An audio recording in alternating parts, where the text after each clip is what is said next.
I think certainly this climate crisis has implications for us. And in some ways, you're very lucky because the person in our field who has most thought about it and was a pioneer is Peter Plant. We have people studying his work, trying to see what the climate crisis implies for us. In my view, it implies a very radical reconstruction of the value of work and what kind of work is to be praised in society.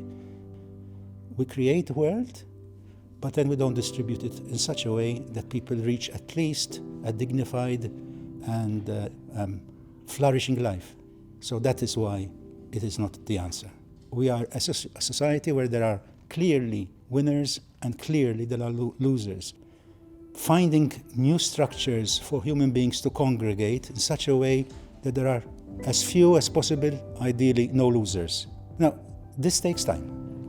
The move between feudalism and capitalism, which was fairer than feudalism, took hundreds of years and started as little experiments which felt really odd in places like Italy and places elsewhere, until they became accepted as a social form, a new social form. But it took, long period of time.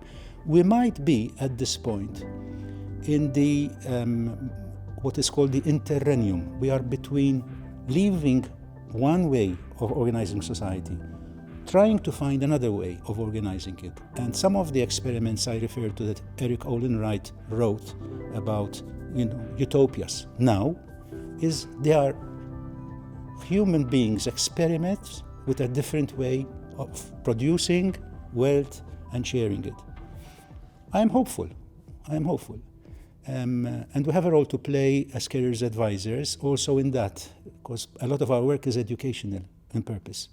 And for me, history is the most important subject in the curriculum. And very often, it's not given attention, it's something not practical. What can you do with history? We'll hear parents saying, history is a way of understanding that we have agency, that when people are, oppressed, they will rise up.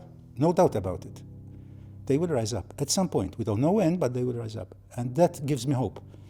And we give those who we meet the conceptual tools to interpret the world and also to change it, to quote our friend Marx.